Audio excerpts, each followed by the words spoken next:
ચાલો આજે સંઘર્ષ, ઝઘડા અને ચતુર્તક વિશેની એક જૂની વાર્તા સમજીએ. આ વાર્તાનો મૂળભૂત સવાલ જે છે કે બે જણની લડાઈમાં ફાયદો કોનો?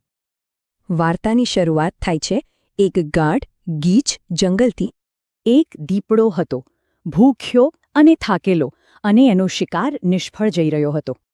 અને અચાનક એને પોતાનો મનપસંદ શિકાર દેખાયો, એક મરેલું હરણ. પણ એની ખુશી લાંબી ટકી નહીં. એ જ સમયે ત્યાં એક રીંછ પણ આવી પહોંચ્યો.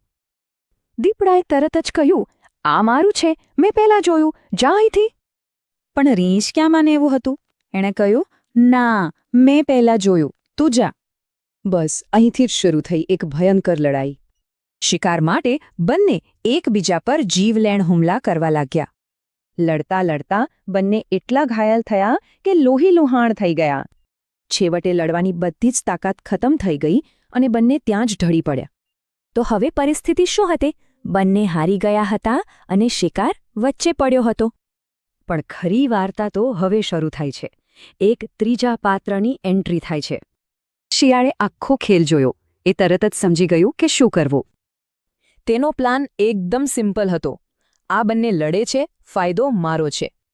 અને બસ શિયાળ આરામથી હરણ પાસે ગયું અને તેને ખેંચીને લઈ જવા લાગ્યું. અને દીપડો અને રીંછ બસ લાચારીથી જોતા રહ્યા, કંઈ કરી શક્યા નહીં. તો આ વાર્તામાંથી શું શીખવા મળ્યું?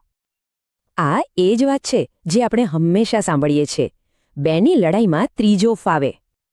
આ વાર્તા પછી એક સવાલ જરૂર થાય: આપણા ઝઘડાઓનો ફાયદો કોણ ઉઠાવી રહ્યું છે?